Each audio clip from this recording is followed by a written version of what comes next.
दोस्त, आप लोग हमारा मदद कीजिए। हम ज़्यादा पढ़े लिखे नहीं हैं, अनपढ़ गंवार हैं, जैसे गांव की बाकी औरतें लड़कियां रहती है। मेरे उन्हीं में से एक अनपढ़ गंवार बुर्बक औरत हूँ। किसी चीज़ की ज़्यादा मुझे समझ नहीं है। वीडियो बनाने, घर परिवार चलाने के लिए मैंने वीडियो का रास्ता चुना है।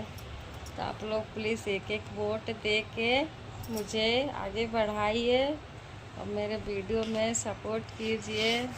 फ्रेंड, आप लोग के अलावा हमारा कोई नहीं है। मैंने अपना इज्जत उड़ा दिया है। अब मैं इस इज्जत को एक ही चीज़ ढक सकती है, वो है आप लोगों का सपोर्ट। और आप लोगों का सपोर्ट मुझे कैसे मिलेगा? आप लोग के एक एक लाइक और एक एक मतलब कमेंट करके आप लोग मुझे अपना सपोर्ट दे सकते हैं। तो आप लोग प्लीज़ ज़्यादा से ज़्यादा इस वीडियो को शेयर कीजिए।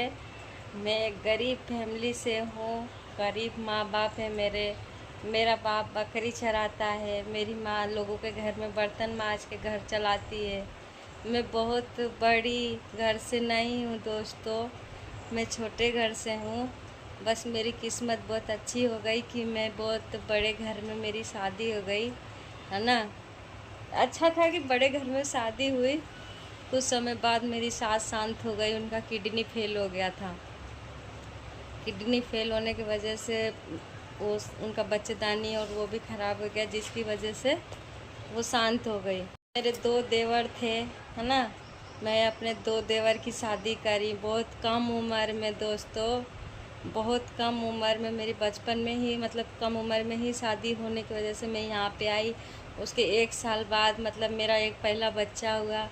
तो वो जब मेरी सास अभी ज़िंदा थी, मरी नहीं थी, मेरा बच्चा हुआ, उसका आंत वात नहीं था, मतलब कुछ नहीं था, वो शांत हो गया। उसके बाद कुछ समय बाद मेरी सास शांत हो गई। फिर मेरे 2 देवर थे, मतलब उन लोगों की शादी नहीं हुई थी। मैंने अपनी लाइफ के बारे में ज़्यादा कुछ नहीं सोची कि हम अपन लाइफ केंगे चलाए, हम अपना आगे का फैमिली केंगे देखब, बिना अपना बारे में सोचे मैंने अपने दोनों देवर की मतलब अगर मैं चाहती ना तो मैं पैसा बचा के अपने बच्चों के लिए सेव कर सकती थी। अगर मैं वही पैसा पहले बचाई होती तो आज पैसा वही मेरे बच्चों में, आज मेरे को दूसरों का मुंह नहीं देखना पड़ता, दूसरा का दरवाज़ा नहीं देखना पड़ता। तो उस समय मैंने बिल्कुल अपने बारे में नहीं सोचा, अपने बच्चों के बारे में नहीं सोचा। मेरे को जो सही लगा दोस्तों मैंने वही किया, है ना। मैंने अपने 2 देवर की शादी करी। शादी होने के बाद उस घर, हमारा जो पहले वाला घर था वो काफ़ी छोटा था। तो फिर मैं सोची कि शादी करूँगी तो मैं अपनी देरानी को कहाँ रहूँगी, कहाँ रखूँगी। तो उसके मारे मेरे ससुर का जैसे नौकरी था तो 3.5 लाख रुपया मतलब उन्होंने अपने दोनों बच्चों के लिए शादी के लिए रखा था। तो मैं क्या करी कि वही पैसा उठा के मैंने यहाँ पे ज़मीन, कुछ पैसा अपने सारे रिश्तेदारों से कर्जा ले के, आज भी मेरे रिश्तेदार मेरे कपड़े फाड़ रहे हैं पैसा भरने के लिए। अभी तक कितने लोगों का मैंने पैसा नहीं दिया है, मजबूरी है इसलिए नहीं दिया। मतलब वो मैंने कर्जा लेके घर बनवाया। घर बनवाने के बाद हुआ कुछ यूँ कि जिस देवरानी के लिए मैंने घर बनवाया था उनको ही ये घर पसंद नहीं आया। वो चाहने लगी कि मैं अलग रहूं। तो मैंने बोला कि ठीक है, आपकी जिसमें खुशी है आप वही कीजिए। आप चाहो तो यहाँ पे भी आपका ही घर है, वो भी आपका ही घर है। तो उन्होंने वो वाला घर सिलेक्ट किया तो मैंने छोड़ दिया। बाकी ये वाले घर में 2 भाई का हो गया, तो इस घर में दोनों भाई रह रहे हैं। कंडीशन ये है दोस्तों कि 2 साल का दिन हो गए। 2 साल से मेरे पति की तबीयत बहुत ही ज़्यादा ख़राब थी। आप लोग समझ सकते हैं, इतनी ज़्यादा ख़राब थी कि मैं मतलब ऐसा कोई दिन नहीं जाता था कि मेरे आंखों से आंसू ना जाए। बहुत परेशान हुए, पैसे नहीं थे, उनका भी इलाज कराने के लिए पैसा नहीं था मेरे पास।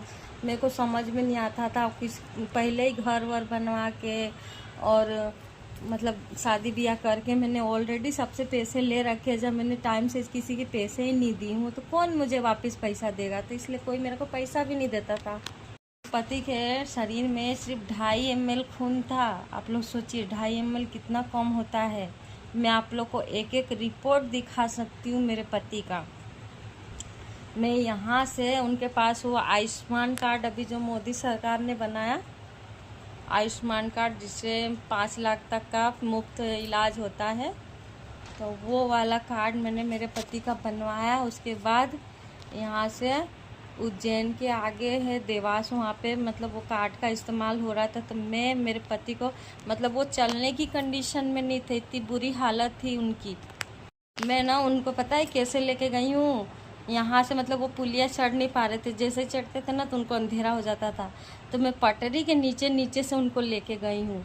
और चलती ट्रेन मतलब ट्रेन अब मतलब 2 सेकंड और लेट होते तो ट्रेन छूट जाती हम लोग की। हम उनको कैसे तैसे ट्रेन में बिठाए, उसके बाद वहाँ ले गए। वहाँ मैडम जो थी उसके पैरों में मैं गिरी। मैंने बोली मैडम बाकी आप फॉर्मेलिटी बाद में करना है, पहले इनके खून का अरेंज कीजिए, पहले इनका खून शरीर में बहुत कम है, अगर आप देरी करेंगे तो बहुत ज़्यादा देर हो जाएगी। तो वो मैडम थोड़ी समझदार थी, मेरी बात समझने लगी। तो उन्होंने सबसे पहले उन्होंने बोला कि खून तो हम कर देंगे पर आपको खून का अरेंज खुद ही करना पड़ेगा। तो मैं अकेली गई थी, मेरे साथ तो कोई नहीं था।